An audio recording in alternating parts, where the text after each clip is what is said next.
정직한 어부와 바다 도깨비의 보물. 조선 영조시대 제주 바닷가 마을에 살던 가난하지만 정직한 어부 김만식이 폭풍우 속에서 바다 도깨비를 구해준 후 일어난 놀라운 실화를 재구성했습니다. 감사의 표시로 도깨비가 건넨 신비한 보물은 과연 축복이었을까요? 아니면 저주였을까요? 마을 사람들의 욕심과 도깨비의 예상치 못한 시험, 그리고 진정한 부의 의미를 깨닫게 되는 감동적인 이야기를 통해 조선시대 제주 해안마을의 삶과 바다에 관한 전설을 생생하게 들려드립니다. 가난하지만 정직한 어부 김만식의 일상. 영조시대 제주도 동쪽 해안가의 작은 어촌 마을 새벽빛이 바다 위로 천천히 스며드는 이른 아침. 30살의 어부 김만식은 이미 바닷가에서 작은 배를 준비하고 있었습니다. 파도 소리와 갈매기 울음소리가 가득한 해변에서 그는 혼자 그물을 점검하며 오늘의 물고기 잡이를 기대하고 있었습니다. 오늘은 날씨가 좋으니 많이 잡힐 거야. 어머니 약값이라도 마련해야지. 만식은 하늘을 올려다보며 중얼거렸습니다. 그는 마을에서 가장 가난한 어부 중 하나였지만 누구보다 정직하고 부지런하다는 평판을 얻고 있었습니다. 그의 아버지는 그가 15살 때 폭풍우 속에서 고기를 잡다 돌아오지 못했고 그 후로 만식은 병약한 어머니를 모시며 홀로 가게를 꾸려가고 있었습니다. 만식아, 오늘도 일찍 나왔구나. 해변을 따라 걸어오는 노인의 목소리에 만식은 고개를 들었습니다. 마을의 장로인 최노인이었습니다. 네, 장로님 어머니 약값을 마련해야 해서요.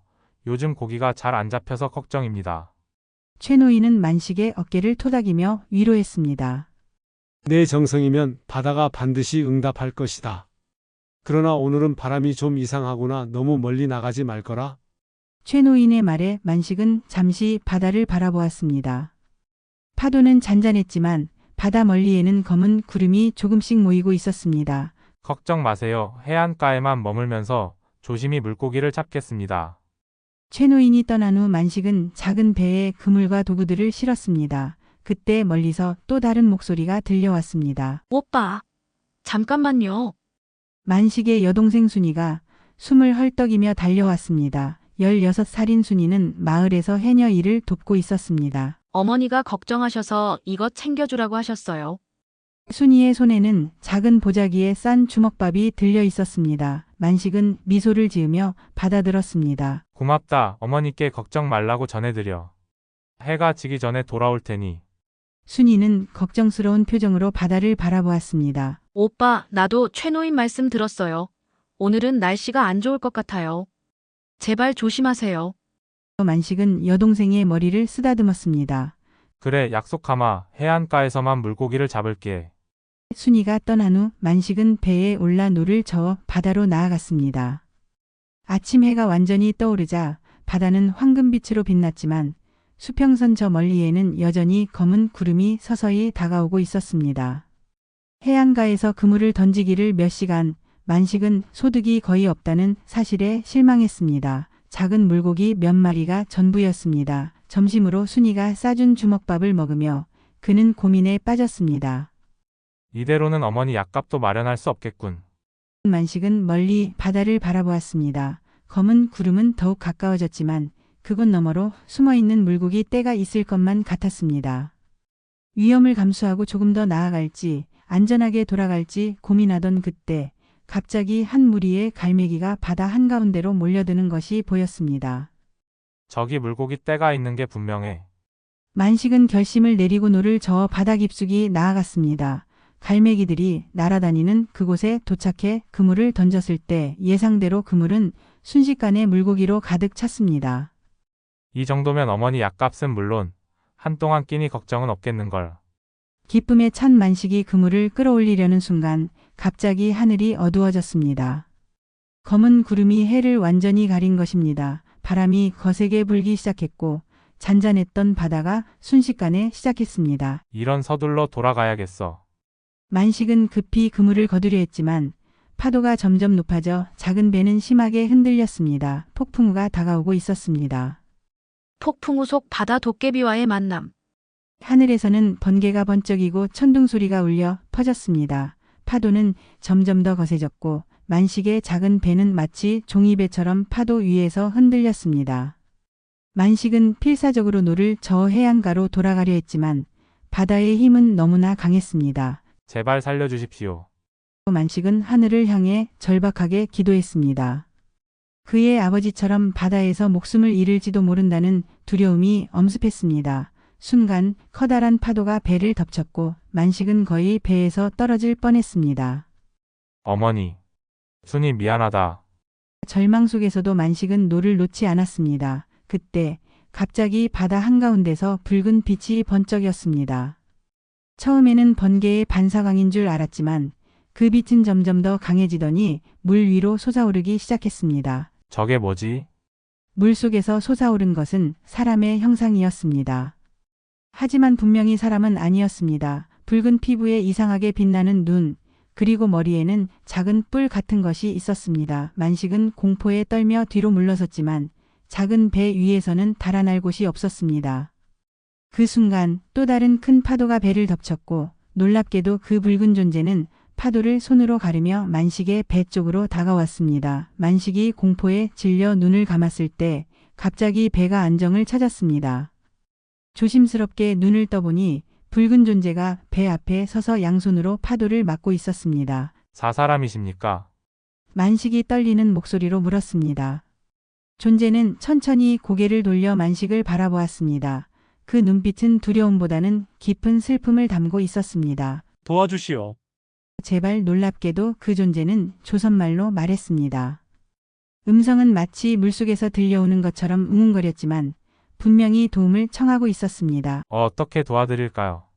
만식은 여전히 두려웠지만 그 존재의 눈빛에서 위협을 느끼지 못했습니다.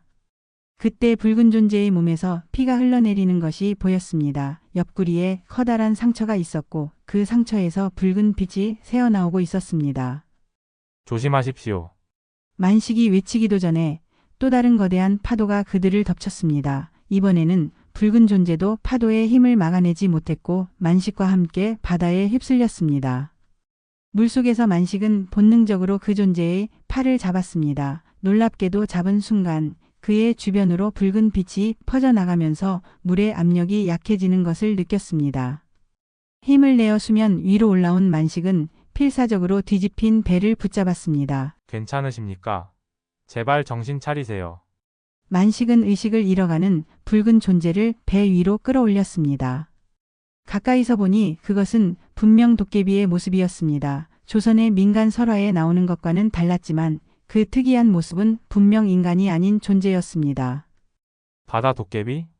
만식이 중얼거리자 도깨비는 희미하게 눈을 떴습니다. 내 육지 사람들은 우리를 그렇게 부르지요. 도깨비의 말에 만식은 놀라움을 금치 못했지만 더 놀라운 것은 폭풍우가 갑자기 잦아들기 시작했다는 것이었습니다. 마치 도깨비의 힘에 의해 조종되던 폭풍이 그의 부상과 함께 약해진 것처럼 바다는 점점 잔잔해졌습니다. 당신 이 폭풍을 일으킨 건가요? 도깨비는 고개를 저었습니다. 아니요, 오히려 저는 폭풍을 막으려 했지요. 인간 마을에 피해가 가지 않도록. 만식은 혼란스러웠습니다. 민간 설화에서 도깨비는 항상 장난꾸러기이거나 위험한 존재로 묘사되었는데 눈앞에 도깨비는 오히려 인간을 보호하려 했다는 것입니다. 하지만 당신은 다쳤어요. 제가 도와드릴게요. 만식은 옷자락을 찢어 도깨비의 상처를 감싸주었습니다. 붉은 빛은 점점 약해졌고 도깨비의 얼굴은 점점 창백해졌습니다. 고맙소, 당신은 용감하고 친절한 인간이군요.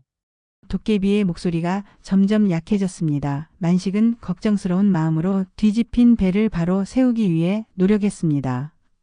폭풍은 이미 지나갔고 바다는 거짓말처럼 잔잔해졌습니다. 조금만 기다리세요. 제가 배를 바로 세우고 마을로 데려갈게요. 아니요, 마을에는 갈 수 없어. 내 종족은 인간 세계의 모습을 드러내면 안 돼요. 도깨비의 말에 만식은 잠시 망설였지만 이내 고개를 끄덕였습니다. 그렇다면 제가 아는 동굴로 모시겠습니다. 그곳에서 상처를 치료해 드릴게요. 폭풍이 지나간 바다 위에서 만식과 도깨비는 서로를 의지하며 천천히 해안가로 향했습니다. 만식은 이 이상한 만남이 자신의 삶을 어떻게 바꿔놓을지 전혀 예상하지 못했습니다. 도깨비의 보물과 갑작스러운 부. 해안가 동굴에서 사흘이 지났습니다. 만식은 매일 아침 일찍 어머니와 순이에게 고기잡이를 핑계로 집을 나와 동굴로 향했습니다. 그는 바다에서 찾은 약초와 마을 의원에게 몰래 얻은 약재로 도깨비의 상처를 치료했습니다. 놀랍게도 도깨비의 상처는 인간보다 빠르게 회복되고 있었습니다. 오늘은 기운이 좋아 보이시네요. 만식이 동굴로 들어서며 말했습니다. 도깨비는 바위에 앉아 바다를 바라보고 있었습니다. 그의 붉은 피부는 이제 건강한 빛을 되찾았고 옆구리의 상처도 거의 아물어 있었습니다. 당신 덕분이요. 만식 씨 인간에게 이런 친절을 받을 거라고는 생각지 못했어. 도깨비의 목소리는 이제 물속에서 들려오는 듯한 울림도 사라지고 맑고 또렷했습니다. 만식은 미소를 지으며 도시락을 내밀었습니다. 어머니가 해주신 음식입니다. 맛있게 드세요. 도깨비는 감사히 음식을 받아 한 입 먹어보더니 감탄했습니다. 인간의 음식은 정말 맛있어. 우리 세계의 음식은 이렇게 다양한 맛이 없거든요. 도깨비 세계라 어떤 곳인가요? 만식은 항상 도깨비의 세계가 궁금했지만 지금까지 감히 물어보지 못했습니다. 도깨비는 잠시 생각에 잠기더니 대답했습니다. 우리의 세계는 바다 아래 깊은 곳에 있어 인간의 눈으로는 볼 수 없는 곳이지요. 수천 년 동안 우리는 인간 세계와 분리되어 살아왔어. 하지만 가끔 폭풍이 심할 때나 특별한 날에는 두 세계가 가까워질 때가 있지요. 만식은 호기심 어린 눈빛으로 들었습니다. 민간 설화에서는 도깨비에 대해 많은 이야기가 있었지만 실제 도깨비의 입에서 직접 듣는 이야기는 훨씬 더 흥미진진했습니다. 그럼 왜 바다 위로 올라오셨나요? 그리고 누가 당신을 다치게 한 건가요? 도깨비의 눈빛이 잠시 어두워졌습니다. 우리 세계에도 갈등이 있어. 바다를 지키려는 자들과 인간 세계를 침범하려는 자들 사이의 갈등이지요. 나는 인간 마을을 향해 오고 있던 폭풍을 막으려다 같은 종족에게 상처를 입었어. 만식은 놀라움을 금치 못했습니다. 도깨비들 사이에서도 선과 악이 존재한다는 사실이 그에게는 새로웠습니다. 그렇군요. 당신은 정말 고귀한 일을 하셨네요. 우리 마을을 지켜주셔서 감사합니다. 도깨비는 웃음을 지었습니다. 처음 만났을 때와는 달리 그의 웃음은 따뜻하고 인간적이었습니다. 이제 내 상처는 거의 다 나았어. 내일이면 바다로 돌아갈 수 있을 것 같소. 만식은 갑자기 아쉬움이 밀려왔습니다. 짧은 시간이었지만 그는 이 이상한 친구와의 대화를 즐기고 있었습니다. 그렇게 빨리요? 좀 더 쉬다 가시는 게 어떨까요? 도깨비는 고개를 저었습니다. 더 오래 머물면 내 세계에서 나를 찾을 것이요. 그리고 당신에게 보답을 하고 싶소. 도깨비는 주머니처럼 생긴 부분에서 작고 빛나는 물건을 꺼냈습니다. 그것은 마치 진주처럼 생겼지만 안에서 푸른빛과 붉은빛이 교차하며 빛나고 있었습니다. 이것은 바다의 눈물이라고 하오. 우리 세계에서 가장 귀한 보물 중 하나지요. 이것을 가진 자는 풍요와 행운을 얻을 수 있어. 만식은 놀라서 손을 저었습니다. 아니에요. 저는 대가를 바라고 도운 것이 아닙니다. 받을 수 없어요. 도깨비는 부드럽게 미소 지었습니다. 알고 있소. 당신이 순수한 마음으로 나를 도왔기에 이 선물이 더욱 값진 것이오. 진정한 보물은 욕심 많은 자에게는 저주가 되지만 정직한 자에게는 축복이 되지요. 도깨비는 만식의 손에 그 빛나는 구슬을 올려놓았습니다. 구슬이 만식의 손에 닿는 순간 따뜻한 기운이 그의 온몸을 감쌌습니다. 이것을 어떻게 사용하나요? 사용법은 없소. 그저 가지고 있으면 돼요. 하지만 조심하시오. 모든 보물에는 시험이 따르는 법이니까. 다음 날 아침 만식이 동굴에 도착했을 때 도깨비는 이미 사라지고 없었습니다. 남겨진 것은 바위 위에 놓인 조개 껍데기 하나뿐이었습니다. 만식은 그것을 집어들고 바다를 바라보았습니다. 잘 가요. 친구여, 당신의 친절을 잊지 않겠습니다. 그날부터 만식의 삶에 놀라운 변화가 찾아왔습니다. 그의 그물에는 항상 물고기가 가득했고 때로는 귀한 진주가 든 조개까지 발견되었습니다. 한 달이 지나지 않아 만식은 새 집을 지을 수 있을 만큼의 재산을, 2달이 지나자 마을에서 가장 큰 배를 살 수 있을 만큼의 부를 얻게 되었습니다. 마을 사람들의 질투와 욕심. 가을이 깊어가는 어느 날 만식의 집 마당에는 많은 사람들이 모여 있었습니다. 한때 마을에서 가장 가난했던 어부의 집이 이제는 가장 부유한 저택이 되었고 그의 배는 항상 가득한 고기를 싣고 돌아왔습니다. 사람들은 그의 갑작스러운 부에 놀라워하며 수군거렸습니다. 만식이 정말 대단하구나. 이렇게 큰 부자가 될 줄이야. 그렇지. 이제는 우리 마을 최고의 어부가 되었어. 하지만 어떻게 이렇게 갑자기 부자가 된 거지? 마을 사람들의 이야기를 듣고 있던 박서방이 불쑥 끼어들었습니다. 그는 원래 마을에서 가장 부유했던 어부로 만식의 성공을 못마땅하게 여기고 있었습니다. 이상하지 않소? 한 달 전까지만 해도 빈털털이었던 녀석이 갑자기 이런 부를 얻다니 뭔가 수상한 일이 있을 거요. 그의 말에 몇몇 사람들이 고개를 끄덕였습니다. 인간의 마음이란 묘한 것이어서 다른 이의 성공을 순수하게 기뻐하기보다는 의심하고 질투하게 마련입니다. 마당 한편에서는 만식이 어머니와 순이와 함께 손님들을 맞이하고 있었습니다.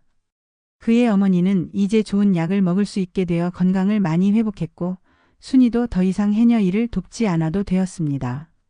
오빠, 사람들이 수군거려요. 우리를 좋게 보지 않는 것 같아요. 순이가 걱정스럽게 속삭였습니다. 만식은 여동생의 어깨를 토닥이며 미소 지었습니다. 걱정 마. 순이야, 우리는 정직하게 살아왔어. 다만 하늘이 우리에게 축복을 내려준 거지. 그때 박서방이 만식에게 다가왔습니다. 그의 얼굴에는 겉으로는 미소를 짓고 있었지만 눈빛은 차갑고 계산적이었습니다. 만식 씨 정말 대단하오. 어떻게 이런 행운을 누리게 되었소? 특별한 비결이라도 있는 게 아니오?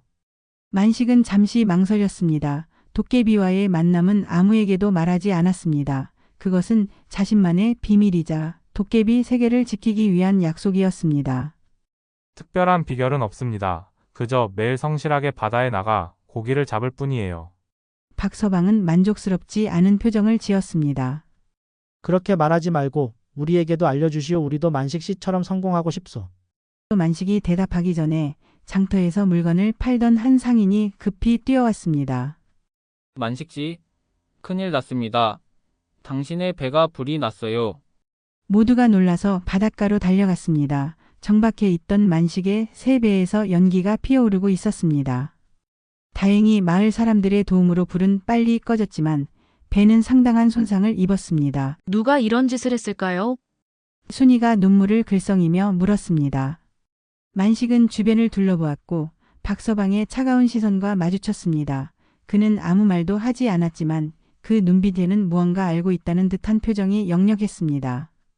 그날 밤 만식은 홀로 바닷가에 앉아 생각에 잠겼습니다. 도깨비의 마지막 말이 그의 귓가에 맴돌았습니다. 모든 보물에는 시험이 따르는 법이니까.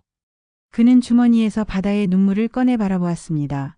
구슬은 여전히 아름답게 빛나고 있었지만 만식의 마음은 무거웠습니다. 부와 함께 질투와 의심도 그의 삶에 들어온 것 같았습니다. 이것이 도깨비가 말한 시험일까? 만식의 고민은 깊어졌지만 그는 도깨비를 원망하지 않았습니다. 오히려 자신이 이 상황을 어떻게 지혜롭게 헤쳐나갈지 고민했습니다. 다음 날 만식은 중요한 결정을 내렸습니다. 그는 자신의 부를 나누기로 한 것입니다. 먼저 배를 잃은 노인들에게 새 배를 사주었고 가난한 가정의 아이들을 위한 학당을 열었습니다. 또한 마을에 공동창고를 새로 지어 풍년일 때 식량을 저장해 흉년에 대비할 수 있게 했습니다. 사람들은 처음에는 의아해했지만 점차 만식의 진심을 알아보기 시작했습니다. 그러나 박서방을 비롯한 몇몇 욕심 많은 사람들은 여전히 만식의 비밀을 캐내려 했습니다. 그들은 만식이 특별한 물건을 가지고 있다는 소문을 듣고 그것을 손에 넣기 위해 계획을 세우고 있었습니다. 도깨비의 두 번째 시험. 겨울이 시작될 무렵 제주도에 큰 폭풍이 몰아쳤습니다. 사흘 동안 비와 바람이 마을을 강타했고 어민들은 바다에 나갈 수 없었습니다. 폭풍이 지나간 후 마을 사람들은 충격적인 광경을 목격했습니다. 해안가 절벽 아래 수십 마리의 고래가 떠밀려온 것입니다. 저것 봐. 고래들이야. 이런 일은 처음이야. 사람들은 흥분했습니다. 제주에서 고래는 귀한 자원이었습니다. 그 기름과 살은 비싼 값에 팔릴 수 있었고 뼈는 다양한 도구로 만들 수 있었습니다. 마을 사람들은 도구를 들고 해안가로 몰려갔습니다. 만식도 그 광경을 보러 갔습니다. 하지만 절벽 아래에 도착했을 때 그는 충격적인 사실을 발견했습니다. 고래들은 죽지 않았던 것입니다. 그들은 아직 살아 있었지만 파도에 밀려와 해안에 갇혀 괴로워하고 있었습니다. 이 고래들은 살아 있어요. 바다로 돌려보내야 합니다. 만식이 외쳤지만 사람들은 그의 말을 무시했습니다. 이미 몇몇은 고래에게 작사를 던지기 시작했습니다. 만시가 무슨 소리냐? 이것은 하늘이 준 선물이다. 이 고래들로 마을은 큰 부자가 될 수 있어. 박서방이 소리쳤습니다. 다른 사람들도 동의하며 고래를 사냥하기 시작했습니다. 만식은 절망적인 마음으로 그들을 말리려 했지만 아무도 듣지 않았습니다. 그때 바다에서 이상한 소리가 들려왔습니다. 깊고 슬픈 울음소리였습니다. 만식은 그 소리의 정체를 즉시 알아차렸습니다. 그것은 바다 도깨비의 목소리였습니다. 멈추세요. 모두 멈추세요. 만식이 큰 소리로 외쳤습니다. 그의 목소리에는 전에 없던 힘이 실려 있었고 사람들은 잠시 멈추어 그를 바라보았습니다. 이 고래들은 우리에게 준 선물이 아닙니다. 그들은 살아있는 생명이에요. 폭풍에 밀려온 것뿐이에요. 우리가 그들을 구해주면 바다는 더 큰 선물로 보답할 거예요. 사람들은 의심스러운 눈빛으로 만식을 바라보았습니다. 박서방이 앞으로 나섰습니다. 허튼 소리. 만식이는 이미 충분히 부자가 되었으니 욕심이 없을지 모르지만 우리에게는 이런 기회가 다시 오지 않을 거요. 모두들 어서 작업을 계속하시오. 사람들이 다시 고래에게 다가가려 할 때 만식은 주머니에서 바다의 눈물을 꺼냈습니다. 그는 그것을 높이 들어 올렸고 구슬은 이전보다 더 강렬하게 빛났습니다. 보세요, 여러분. 제가 부자가 된 이유는 이것 때문입니다. 바다 도깨비가 제게 준 선물이에요. 도깨비는 제가 그를 구해줬기 때문에 이것을 주었습니다. 만약 우리가 이 고래들을 구해준다면 바다는 더 많은 축복을 내릴 거예요. 구슬의 강렬한 빛에 사람들은 놀라서 뒤로 물러섰습니다. 그들은 전설로만 들었던 바다 도깨비의 보물을 직접 보게 되어 충격을 받았습니다. 또 도깨비의 보물? 만식이가 도깨비를 만났다고? 그래서 그가 갑자기 부자가 된 거였어. 사람들의 수군거림이 이어졌습니다. 박서방은 눈을 빛내며 구슬을 바라보았습니다. 그의 눈에는 욕심이 가득했습니다. 그러니 여러분, 제발 이 고래들을 살려주세요. 함께 그들을 바다로 돌려보내면 우리 모두에게 좋은 일이 생길 거예요. 만식의 진심 어린 호소에 사람들은 천천히 마음을 돌리기 시작했습니다. 최 노인이 앞으로 나섰습니다. 만식의 말이 맞다. 우리는 바다의 선물에 감사해야지. 탐욕을 부려서는 안 된다. 모두 함께 이 고래들을 구해주자. 최 노인의 말에 대부분의 사람들이 동의했고 그들은 작살과 칼을 내려놓고 고래들을 바다로 밀어내기 시작했습니다. 만식도 앞장서서 도왔습니다. 그들의 노력으로 한 마리, 두 마리씩 고래들이 다시 깊은 바다로 돌아갔습니다. 진정한 부의 의미와 행복한 결말. 해가 질 무렵 마지막 고래까지 무사히 바다로 돌려보낸 마을 사람들은 지쳤지만 뿌듯한 마음으로 해안가에 모여 있었습니다. 그때 바다에서 놀라운 광경이 펼쳐졌습니다. 구조된 고래들이 모두 수면 위로 솟아올라 물보라를 뿜어내며 장관을 이루었습니다. 마치 감사의 인사를 전하는 것 같았습니다. 와, 저것 봐. 정말 아름답다. 고래들이 우리에게 인사하는 것 같아. 사람들은 환호성을 지르며 감탄했습니다. 만식은 미소를 지으며 바다를 바라보았습니다. 그는 바다 깊은 곳에서 붉은 빛이 번쩍이는 것을 보았고 그것이 도깨비의 미소임을 알 수 있었습니다. 모두가 마을로 돌아간 후 만식은 홀로 남아 바닷가에 앉았습니다. 갑자기 그의 뒤에서 발자국 소리가 들렸습니다. 돌아보니 박서방이 서 있었습니다. 만식 씨 잠시 이야기 좀 할 수 있을까? 박서방의 목소리는 평소와 달리 부드러웠습니다. 만식은 조금 경계하면서도 고개를 끄덕였습니다. 오늘 일은 내가 틀렸네. 자네의 말을 들었어야 했어. 박서방의 고백에 만식은 놀랐습니다. 박서방은 자리에 앉아 깊은 한숨을 내쉬었습니다. 솔직히 말하면 난 자네가 부자 되는 것이 너무 질투났네. 어떻게 그렇게 갑자기 성공할 수 있는지 이해가 안 됐어. 그래서 자네 배에 불을 지른 것도 사실은 내 짓이었어. 만식은 잠시 말을 잃었지만 곧 침착하게 대답했습니다. 알고 있었습니다. 박서방님 하지만 괜찮아요. 모두 지나간 일입니다. 박서방은 눈물을 글썽이며 만식의 손을 잡았습니다. 어떻게 그렇게 너그러울 수 있나? 자네같이 정직하고 선한 사람을 내가 괴롭혔는데. 만식은 미소 지었습니다. 제가 깨달은 것이 있습니다. 진정한 부는 돈이나 물건이 아니라 바로 이런 순간들이에요. 서로 이해하고 용서하는 순간, 함께 어려움을 극복하는 순간, 이런 것들이 정말 소중한 보물이라는 걸요. 박서방은 깊이 감동받은 표정이었습니다. 그때 만식의 주머니에서 바다의 눈물이 밝게 빛나기 시작했습니다. 만식이 그것을 꺼내보니 구슬은 전보다 더욱 강렬한 빛을 내뿜고 있었습니다. 갑자기 바다에서 물보라가 솟아올랐고 그 속에서 붉은 형체가 나타났습니다. 바다 도깨비였습니다. 이번에는 더 이상 상처 입은 모습이 아니라 당당하고 강인한 모습이었습니다. 만식, 자네는 두 번째 시험도 훌륭히 통과했어. 도깨비의 목소리가 바다 위로 울려 퍼졌습니다. 박서방은 놀라서 뒤로 물러섰지만 만식은 미소를 지으며 일어났습니다. 그것이 시험이었군요. 도깨비는 고개를 끄덕였습니다. 첫 번째 시험은 불을 어떻게 사용하는지에 관한 것이었고, 두 번째 시험은 생명을 어떻게 존중하는지에 관한 것이었어. 자네는 두 시험 모두 훌륭히, 아니 완벽하게 통과했소. 도깨비는 손을 뻗어 만식에게 또 다른 선물을 건넸습니다. 그것은 작은 조개 껍데기였습니다. 이 조개를 자네 마을의 해안가에 심으시오. 그러면 앞으로 100년 동안 풍요로운 어장이 될 것이오. 자네뿐만 아니라 마을 모두가 번영할 것이오. 만식은 감사히 조개를 받았습니다. 도깨비는 이제 박서방을 바라보았습니다. 사람이여, 두려워 마시오. 질투와 욕심은 인간의 본성이요. 중요한 것은 그것을 깨닫고 변화하는 용기이요. 자네도 오늘 중요한 교훈을 얻었으니 이제 새로운 시작을 할 수 있을 것이요. 박서방은 떨리는 목소리로 대답했습니다. 네, 감사합니다. 저도 변할 것입니다. 도깨비는 만족스럽게 미소 지었습니다. 만식, 이제 나는 떠나야 하오. 하지만 자네와 같은 정직한 인간이 있는 한 우리 두 세계는 언제나 연결되어 있을 것이요. 도깨비의 모습이 서서히 물보라 속으로 사라졌고 바다는 다시 고요해졌습니다. 만식과 박서방은 한동안 말없이 서 있다가 함께 마을로 돌아갔습니다.